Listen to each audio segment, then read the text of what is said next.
Hello, and welcome to Midnight Cases, a channel where we quietly explore true crime stories from across Europe. Here, there are no graphic images, no disturbing footage, and no sensationalism. Only calm narration, thoughtful detail, and space for reflection. This video is presented on a black screen and is meant to be listened to. Whether you're winding down for the night, trying to fall asleep, or simply seeking a quieter way to revisit some of the most complex and haunting cases history has left behind, you're in the right place.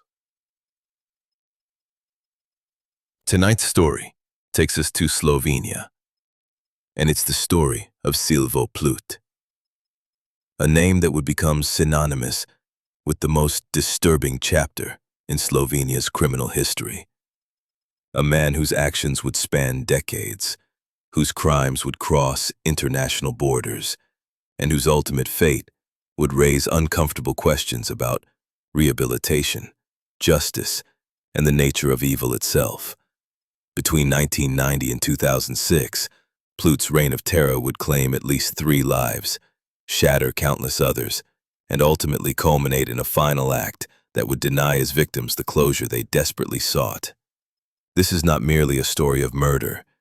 It is an examination of how a system designed to protect society can become complicit in its destruction. Let's begin. In the heart of Central Europe, where the Julian Alps cast their ancient shadows over emerald valleys, lies Slovenia, a nation that emerged from the dissolution of Yugoslavia with hopes of peaceful prosperity. Yet beneath this picturesque facade, a darkness would emerge that would shake the very foundations of Slovenian society and expose the catastrophic failures of a justice system unprepared for the malevolent persistence of evil. It was May 29, 1968, in the quiet town of Novo Mesto, nestled in the southeastern region of Slovenia, Silvo Plut entered a world that was undergoing profound transformation. Yugoslavia, under Tito's leadership, was experiencing a period of relative liberalization, a time when the rigid structures of communist orthodoxy were beginning to show cracks of flexibility. Economically, it was a difficult time in the former Yugoslavia, a period when many men were forced to leave their homes in search of work abroad. Silvo Plut's father was one of countless men who found employment in Germany, sending money home every few months to support his family. He returned to Slovenia only once every 3 months, bearing wages but little else, a ghostly presence that came and went, leaving behind more tension than relief. Each homecoming sparked new arguments. Silvo's mother, worn down by loneliness and the burden of raising children alone, was consumed by anger and suspicion. She had heard troubling rumors that her husband was not just working abroad, but living a second life, surrounded by mistresses, seducing women with charm and promises, even planning to start a new family with one of them. These stories festered into bitter resentment, and every return brought fresh outbursts. The home became a battleground, and young Silvo, still just a boy, was caught in the crossfire, a silent witness to shouting matches, slammed doors, and cold silences. The love and stability that every child needs were absent. In their place, only instability, emotional distance, and growing rage. It was in this atmosphere, tense, fractured, and deeply unloving, that the psychological foundations of a future predator began to take root. The psychological architecture of violence is rarely constructed overnight. It is built brick by brick through the formative experiences of childhood, shaped by family dynamics that either nurture empathy or systematically destroy it. To understand Silvo Plut's capacity for brutality, we must examine the domestic environment that molded his developing psyche during those critical early years. Within the Plut household, The patterns of interaction, the methods of discipline, and the emotional climate would prove to be foundational elements in understanding his later pathology. The relationship between his parents, their individual psychological profiles, and their approaches to child rearing created a complex matrix of influences that would shape his understanding of power, control, and human relationships. From a young age, Silvo Plut began to associate femininity, not with warmth or safety, but with humiliation, cruelty, and control. His mother, overwhelmed by her own suffering, often directed her anger at him. One childhood memory stood out, a moment that would become symbolic of the emotional rupture between mother and son. Silvo had dreamed of becoming a football player. It was his one pure ambition, something to hold on to in a home filled with shouting and silence. But one day, during yet another bitter argument, his mother took a knife and slashed his football. Not by accident, but as a deliberate act of punishment. For Silvo, that moment was not just about a lost toy. It was the destruction of a dream by the very person who was meant to nurture it. The response was chilling. In a quiet, calculated act of revenge, Silvo found his mother's beloved cats and killed them. Later, he turned that cruelty outward, poisoning and mutilating stray puppies from the neighborhood. Children and neighbors whispered about what he had done. Eventually, the truth reached his mother, who beat him savagely in response. But the damage was already done.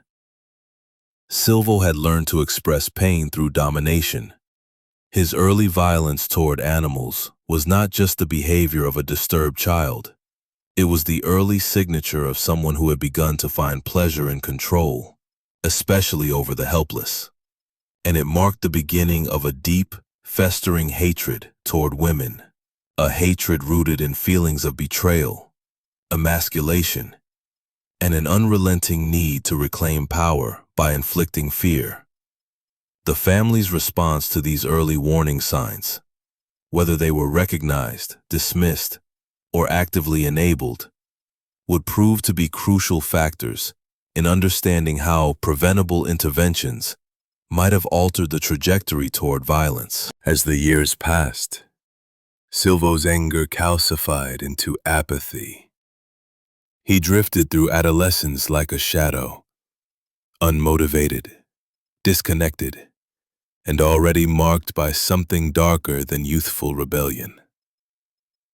School became little more than a place to pass time. He showed no real interest in learning, no aspiration toward a profession, and no meaningful friendships that might have pulled him onto a steadier path. Teachers would later recall him as quiet, distant, and sometimes unnervingly indifferent. After finishing high school, Silvo never sought employment in any serious way. He floated between odd jobs and short-lived hustles, but most of his time was spent living from scrap to scrap, a phrase he himself would use years later to describe this period. In reality, that meant stealing. Silvo began with petty theft: bicycles, tools, cigarettes, small electronics, anything that could be taken quickly and turned into money or favors. He was arrested several times, but the charges rarely stuck. The crimes were too minor, the evidence too thin, and Silvo, too skilled at vanishing before the consequences caught up to him. Local police came to know his name. He wasn't yet considered dangerous, just a drifter with a long list of small offenses, but beneath the surface a pattern was already emerging. Silvo was testing limits. Each act of theft was a quiet rehearsal for something more. Not just the stealing of objects, but the erosion of moral restraint. There was no remorse, no correction, no turning back. The boy who once killed animals in secret was now a young man moving through the world without purpose, but with growing resentment, particularly toward a society he felt had offered him nothing. And while many viewed him as just another small-time delinquent, no one yet suspected that Silvo Plut would soon become one of the most disturbing predators the region had ever seen. Even the military, a path that for many young men in the former Yugoslavia provided structure, identity, and perhaps a way out, did not want Silvo Plut. According to later records and testimony, he was never conscripted. While some speculated that he may have failed the psychological evaluations, others claimed that his growing record of petty offenses and his increasingly erratic behavior raised red flags. There were whispers that someone in the military command may have remembered a past scandal involving a relative of his, an uncle that deserted the army while still in the service and went on a killing spree. Yet, whatever the exact reason, Silvo was deemed unfit for service. In a society where military service was often a rite of passage into adulthood, this rejection further alienated him. It marked him as different, not simply troubled, but incompatible with order, discipline, and collective purpose. And perhaps more importantly, it deprived him of one of the few remaining institutions that might have offered structure or correction. Instead, Silvo remained adrift, unemployed and angry, sinking deeper into isolation. A young man already labeled as a delinquent, left without anchors, and growing increasingly detached from any sense of social consequence. On February 16, 1990, his wandering ended in horror. Silvo was hitchhiking near Novo Mesto, en route to meet friends, when a familiar face appeared. His former schoolmate, 22-year-old Majanka Machasic, driving home from her second shift at the local shoe factory. She stopped to help him, friendliness overriding caution. He asked only for a ride to a nearby lakeshore, where he claimed another friend awaited. Majanka Machasic was everything that Silvo Plut was not. Where he was isolated and antisocial, she was popular and well-liked. Where he harbored dark fantasies, she maintained an optimistic outlook on life. They had known each other from school, sharing the casual familiarity that comes from growing up in the same small community. But for Plut, this familiarity would become the foundation for an act of unimaginable brutality. The details of what occurred on that February day remain etched in the criminal records of Slovenia, like a scar that refuses to heal. Moments later, alone on that quiet road, trust turned to terror. Silvo lunged, attempting rape. When Majanka fought back, he drew a long Rambo-style knife. In a frenzy of violence, he stabbed her again and again, slashed her breasts, dismembered her body, and cast the pieces into the dark waters. Half alive, she was dumped in the passenger seat. By dawn, her remains drifted in the lake. Discovered by shocked local fishermen, news of the crime spread faster than any police alert. In the small communities of southeastern Slovenia, Silvo's long hair and drab military-style windbreaker made him unmistakable. Within hours, witnesses had identified him. He fled toward Ljubljana, only to be captured days later. At trial, the brutality of his confession and the vividness of his crime stunned the nation. Yet even then, under Yugoslav law, the death penalty loomed as the likely sentence. Despite facing the death penalty under Yugoslav law, Silvo Plut was spared execution in 1990 and instead received a 15-year sentence. The country buzzed with debate. Some headlines claimed he was mentally unfit, citing whispers of psychological disorders. Yet the official court commission declared him sane. Only a sane man could receive a full prison term. While serving his sentence for a murder that had already shocked the public with its extraordinary brutality, Silvo Plut managed to carve out a private space for himself within the prison. A space that Slovenian media would later describe as a so-called love nest, hidden in the attic of the facility. According to reports, he walled off a blind corridor using bricks that he likely brought in with the help of other inmates. Behind this makeshift partition, he created what many referred to as his personal love room, a secluded area where he brought those he favored. But in the closed world of prison, there are no secrets, only open rumors and public truths. The guards knew what was happening, or at least they heard whispers. Plut, it seems, had physical relations with some of the prisoners who were drawn to him, and reportedly forced himself on those who were not. One inmate eventually came forward and accused him of attempted rape.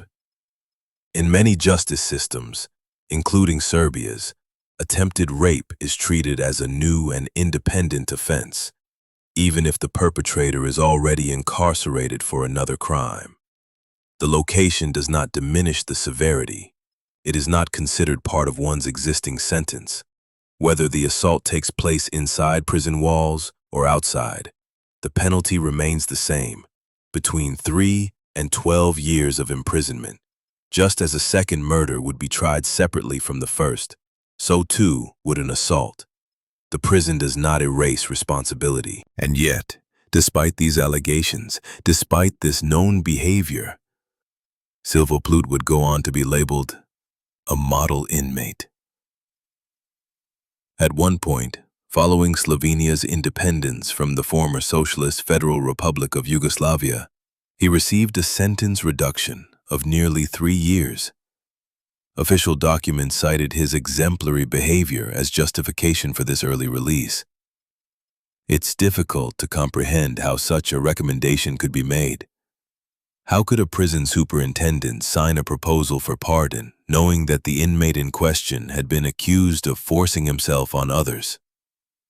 How could someone described as orchestrating sexual encounters, or worse, within the prison, be declared exemplary?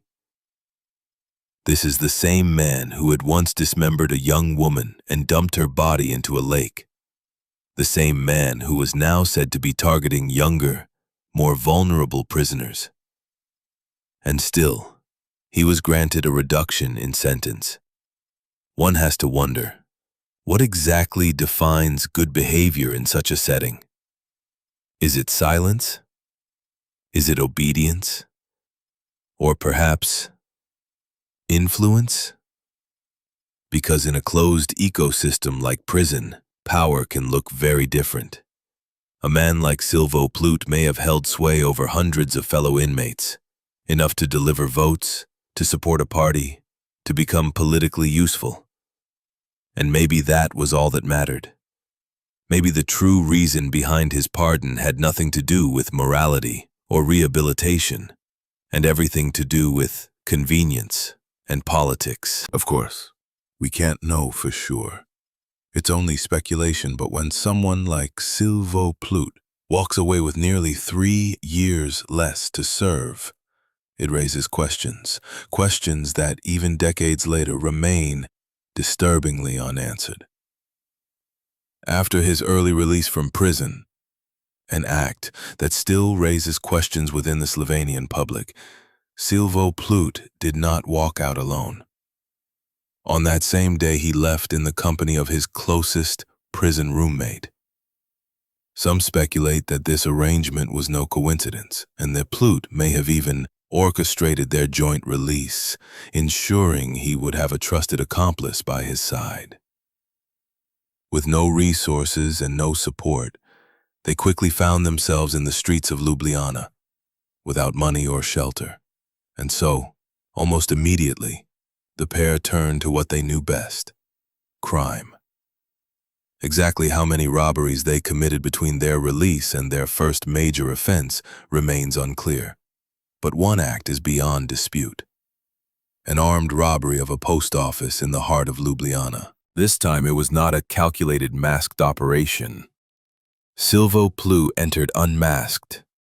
He had grown so infamous, so strangely recognizable from media reports, that the postmaster recognized him instantly. His name was Mirko Ucha, and it is important to remember that name. He reported Silvo Plut to the police, identifying him as one of the robbers. And so began the next chapter in a long trail of destruction. At this point, we are forced to ask, when a man like Plut is released under the belief that he is resocialized and immediately returns to violent crime, where does the responsibility lie? Who should be held accountable? Is it enough to say the system failed? Or is there a deeper complicity in such decisions? One might argue that those who approved his parole should not only be dismissed from their roles, but investigated themselves. When known violent offenders are released and go on to commit further crimes, does that not make those who release them indirectly responsible? And then there's the darker possibility, one that requires imagination, yes, but not much. What if Plut's early release was not just a mistake, but part of a deal? What if someone inside the prison system stood to gain? There are historical precedents. In France and the United States, cases have emerged where prison staff made secret arrangements with inmates for criminal gain. Could such a thing have happened here? And all the while, Plut's notoriety grew.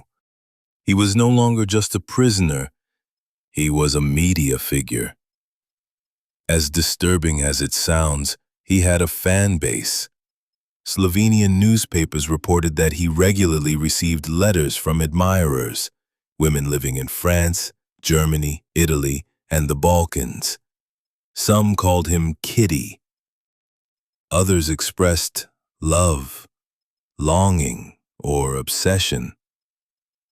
It's difficult to comprehend how a man known for such cruelty could become the object of affection. It raises troubling questions about the world we live in and the fragility of reason. Eventually, someone tipped Plut off. He and his accomplice, the Serbian man known as Serki, learned that they were wanted in connection with the Ljubljana robbery, and that Mirko Ucha had identified them. Without delay, they fled to Serbia, to the town of Aleksinac, Serki's hometown. There, according to later police intelligence from the Niš region, the pair continued their spree. They robbed gas stations and small local markets. Though the connection to these crimes wasn't immediate, it would come to light later, piece by piece. But here another disturbing detail emerges. Despite being fugitives, despite having just crossed borders to evade law enforcement, Plut and Serki did not hide. In fact, they committed more crimes, brazenly, right in Aleksinac, their own community. Most criminals, even hardened ones, avoid operating in their hometowns. It's a basic rule of survival. But not Plut. He seemed either indifferent to consequences or driven by something far more erratic. Perhaps that's what sets him apart. Not just the crimes themselves, but the mindset. He was not a man addicted to substances acting in desperation. He was cold, deliberate, and unapologetic. A true psychopath. Not in the popular sense of the word, but in the clinical one. And this is where we must be clear. Psychopathy is not a mental illness that can be treated. It is a deeply ingrained personality disorder, likely shaped by a mix of early trauma and predisposition. There is no cure. And in Plut's case, The facade of reintegration lasted less than a day. No one knows how long he might have continued operating in Serbia, robbing, intimidating, and possibly escalating, had he not, in November 2004, decided to reveal his true face once again. A face that had always been there, beneath the surface, the face of a predator. Only months after fleeing Slovenia and beginning a trail of robberies across southern Serbia, Silvo Plut revealed, once again, the depths of his violent nature. On November 18, 2004, he attacked a young woman. The young woman's name was Jasmina D., 25 years old, engaged and living in the small town of Aleksinac. She worked in a local market located in the neighborhood known as Aleksinac Mines, where she not only helped operate the store, but also took care of bookkeeping responsibilities. That November evening, Jasmina was due to collect the day's sales from the late shift employee, as she often did, in order to settle the payments first thing the next morning. It was cold and wet. The ground was muddy, and the air heavy with rain. Still, Jasmina prepared to go out, black trousers, a black jacket, and a pair of white Converse sneakers on her feet. Some would later speculate she took a shortcut through a side road, a dark and muddy path leading toward the store. But many close to her, including family and former investigators, dispute this. They insist that Jasmina was not the kind of woman who would walk alone, at night, on an unlit back road, especially not wearing white sneakers. They believe she followed the paved street, the familiar route she always took, and that something happened along the way. She left home around 9 p.m. Her destination was only 5 or 6 minutes away, just a short walk. But sometime in that narrow window, she vanished. When she didn't arrive at the store, the night shift worker eventually called Jasmina's mother at 11:30 p.m. to ask where she was. Alarmed, her family, fiancé, and friends began searching immediately. They retraced the path, calling her name, fearing the worst. But they saw nothing until the police joined the search. To everyone's horror, Jasmina's body was discovered near a narrow side path, just 10 meters from the paved road.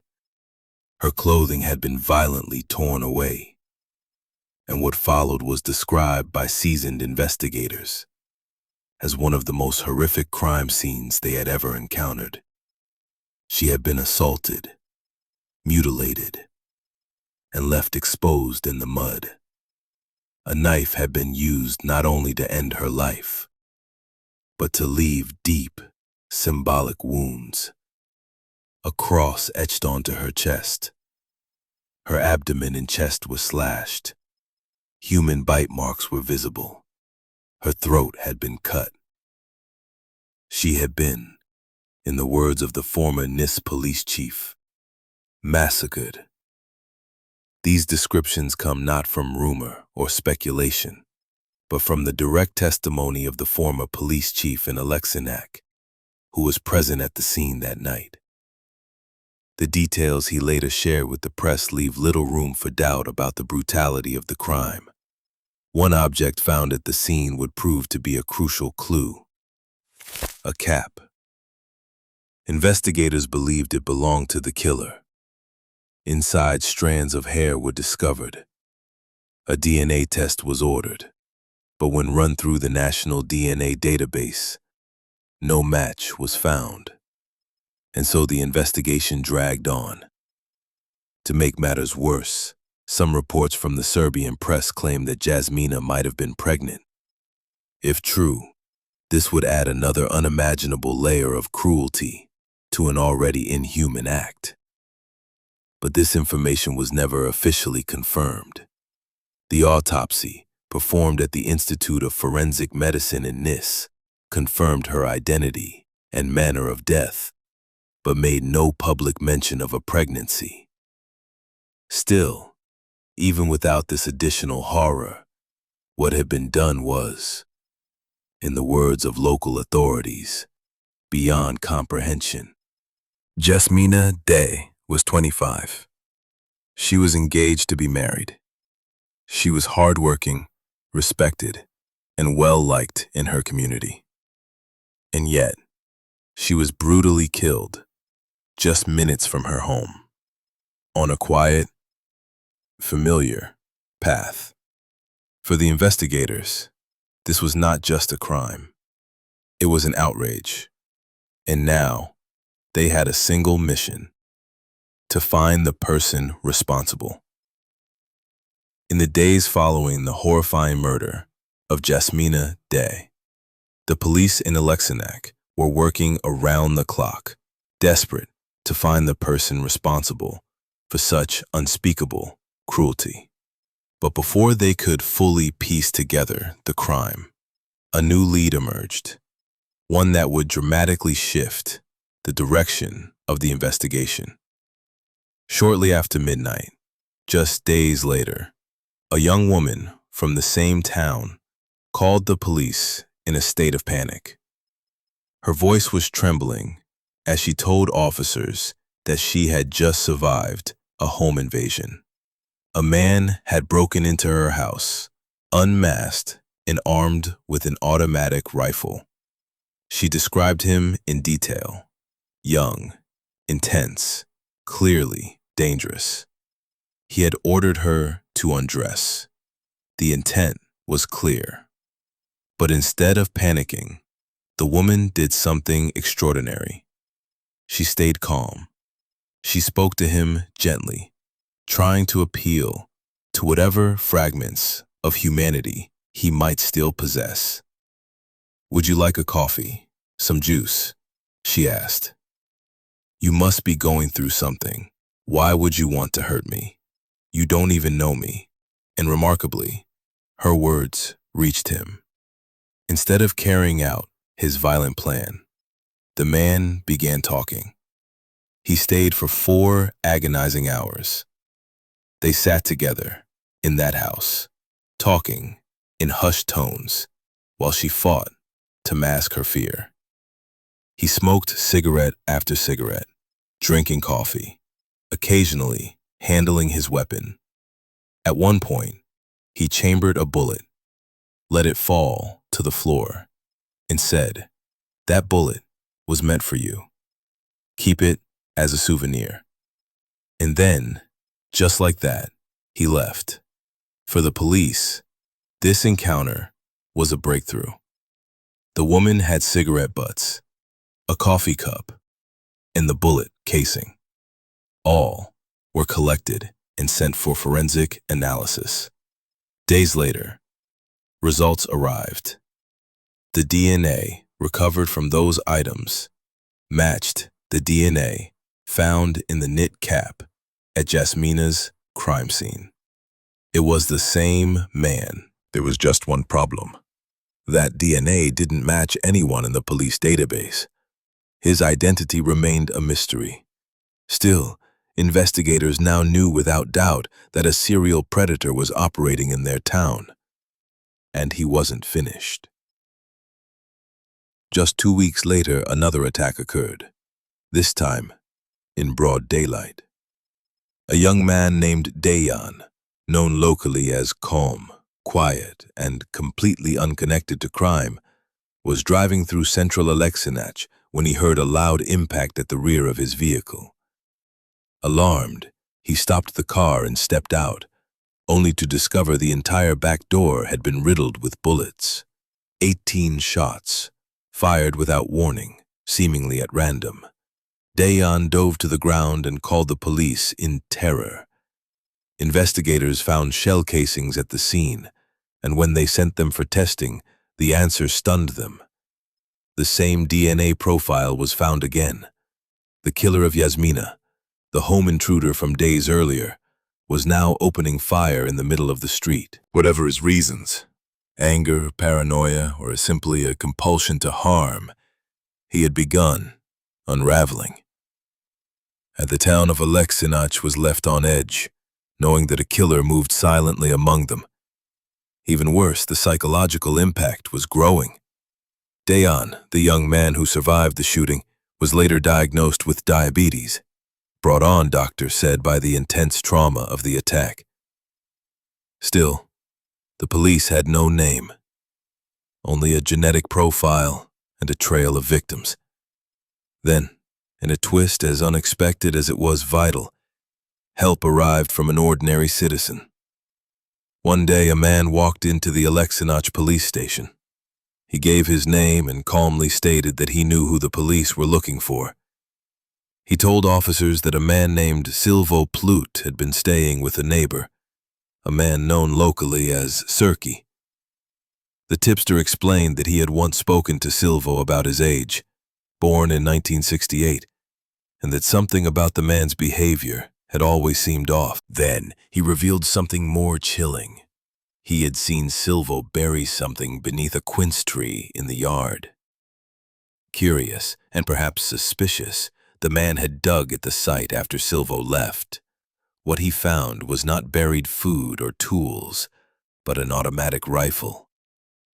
Police immediately responded, retrieved the weapon, and sent it for testing. The result was conclusive. The rifle carried the same DNA as the cap, the cigarette butts, the bullet casing, and the shell casings. After months of uncertainty, the predator had a name: Silvo Plut, once a convicted murderer in Slovenia, had resurfaced in Serbia. And now, his crimes were escalating. When the DNA trail led to a match, there was no longer any doubt. The killer, terrorizing Aleksinac, the man behind the brutal murder of Yasmina, the failed assault, and the brazen shooting, was Silvo Plut, a convicted murderer from Slovenia. During this period, Plut demonstrated the calculating intelligence that had allowed him to evade detection for so long. He moved carefully between countries, exploiting the gaps in international law enforcement cooperation while maintaining the facade of normalcy that had served him so well during his parole period. The Serbian authorities acted swiftly. They contacted their counterparts in Slovenia, officially requesting confirmation of Plut's DNA profile. And when it arrived, the result was chillingly conclusive.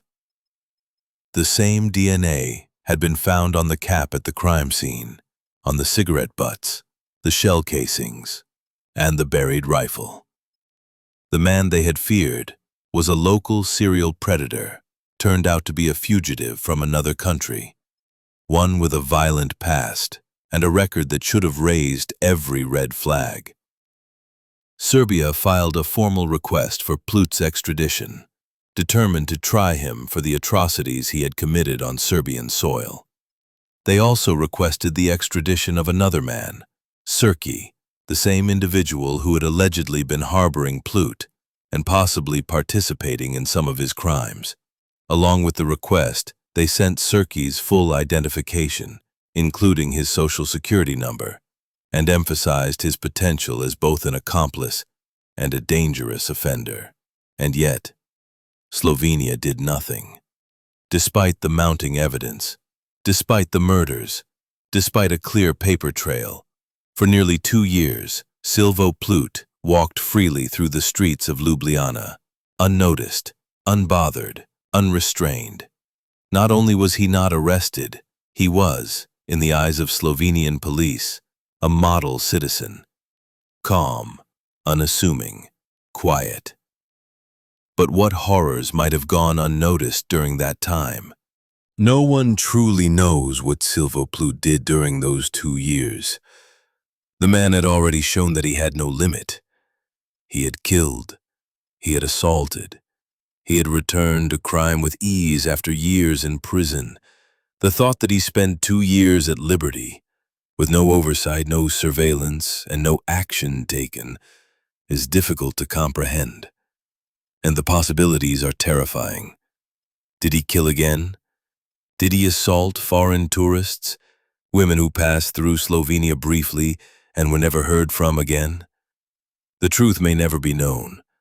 Perhaps the victims weren't Slovenian citizens. Perhaps they were Chinese, Swedish, Italian. Perhaps they were from Bosnia, or asylum seekers whose disappearance no one tracked. What is certain is that a man like Silvo Plut would not have simply stopped, and yet he was treated as if he had. Even with an armed post office robbery on his record, an act committed with Srki, Slovenian police took no meaningful action. When he fled from Ljubljana to Serbia, he was already a wanted man. And after fleeing back from Aleksinac to Ljubljana with his accomplice, no one questioned his reappearance. No one tracked him down. No one asked the most basic of questions. How were these two men living? Who was supporting them? How did they afford rent in central Ljubljana? They were not employed. They did not receive assistance. And yet, no investigation was launched. The system looked the other way. Whether out of bureaucracy, negligence, or a dangerous underestimation of who Silvo Plut truly was, the warning signs were ignored. And for nearly 2 years, a predator roamed freely, as victims, known and unknown, were left behind in his shadow. By 2006, Silvo Plut was no longer a ghost, but a name known to both Serbian and Slovenian authorities. Yet despite the mounting evidence, despite formal extradition requests, and despite a clear pattern of escalating violence, no meaningful action had been taken. Until it was too late. On the 24th of February 2006, Plut re-emerged in the most horrific way imaginable. Armed once again with an automatic rifle, where he obtained so many remains a mystery, he forced his way into the home of Mirko and Ljubica Ulčar. This was no random target. Mirko was the postmaster who had once recognized and reported Plut during a robbery years before. And Silvo had not forgotten. With chilling precision, Plut attacked Mirko, struck him with the butt of his weapon and tied him up. Then, in an act of unthinkable cruelty, he turned to Ljubica, Mirko's wife, and sexually assaulted her, repeatedly, before subjecting her to a savage and drawn-out murder. He mutilated her body with a knife, cutting her piece by piece, before finally ending her life. Mirko, though injured and broken, managed to escape and alert police. This time, the Ljubljana police moved swiftly.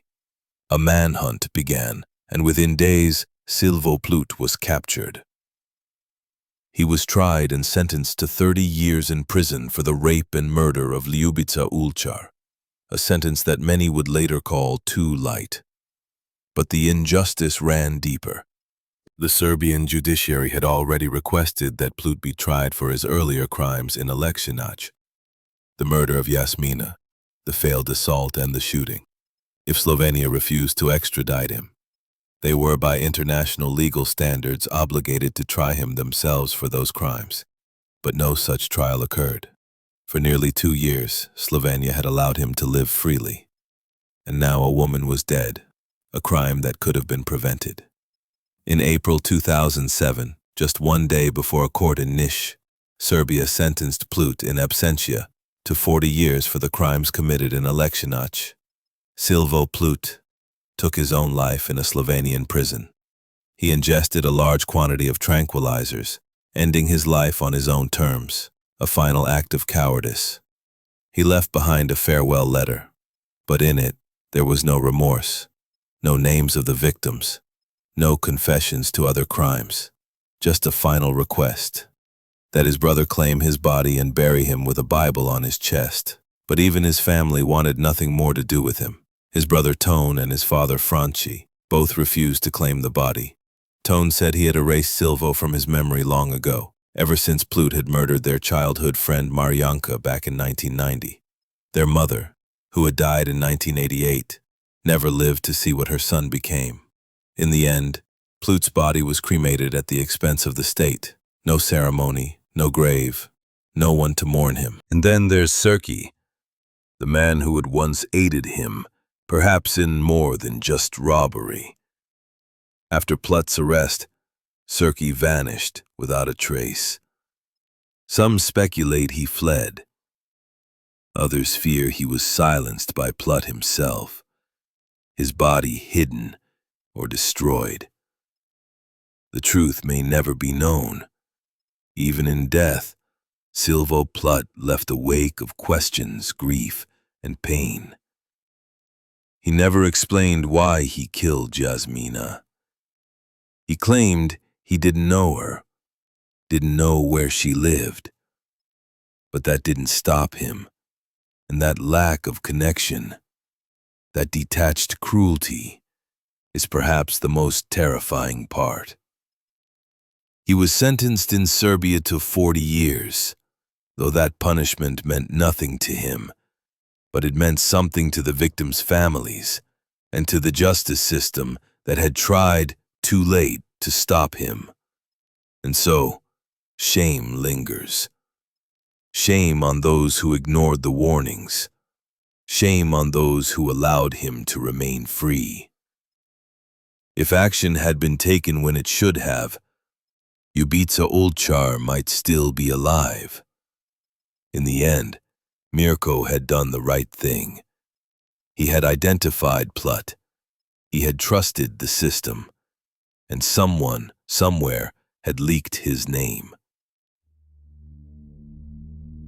That betrayal cost Ubica her life. Plut was a predator who did not roam far.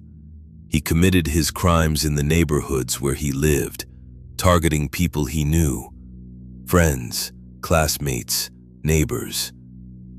Had his mother not passed in 1988, perhaps she too would have been a victim, just like her cats had been years before. Silvo Plut was not just a killer. He was a sadist, a monster, a man whose evil was not cinematic or distant, but personal, local, and devastating. And though he's gone, justice was never truly served. His death was a release for him, but for his victims, there was no choice. They did not ask to die. They wanted to live, to love, to raise families, to be part of their communities. Plut destroyed all of that and left behind a trail of heartbreak that can never be erased. At first glance, the story of Silvo Plut may seem like the kind of case chosen purely for its brutality, a string of heinous crimes that shocked two nations and left a trail of unimaginable suffering. But that is not why this case is being told here. This story has not been selected for its shock value, but for the uncomfortable questions it forces us to ask about justice, about silence, and about the dangerous consequences of institutional failures. Silvo Plut was not just a predator who acted in the shadows. He was, for years, a man who lived in plain sight, pardoned, overlooked, and even described as a model prisoner while committing unspeakable acts. This case is not just about what one man did, but about what others failed to do, and how that failure cost lives. It is a case that speaks to how easily evil can disguise itself behind a facade of compliance, and how dangerous it is to forget. This is why we tell his story, not to sensationalize his violence, but to remember those who were lost, and to examine how such a series of tragedies could have been allowed to unfold step by step, in silence. The case of Silvo Plut exposed fundamental flaws in the Slovenian justice system that extended far beyond the individual decisions made regarding his parole. The psychological evaluation processes that had deemed him suitable for release were revealed to be inadequate for assessing the true nature of psychopathic behavior. The parole system that had trusted in his rehabilitation was shown to be naive about the persistence of violent pathology. The international law enforcement cooperation that should have prevented his cross-border crimes was demonstrated to be insufficient for addressing the modern realities of criminal mobility.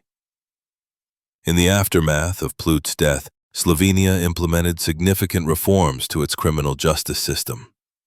Parole procedures were strengthened, psychological evaluation processes were enhanced, and international cooperation mechanisms were improved.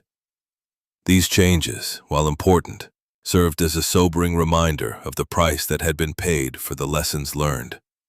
3 women had died, countless others had been traumatized, and an entire nation had been forced to confront the reality that evil can persist despite the best intentions of those charged with protecting society.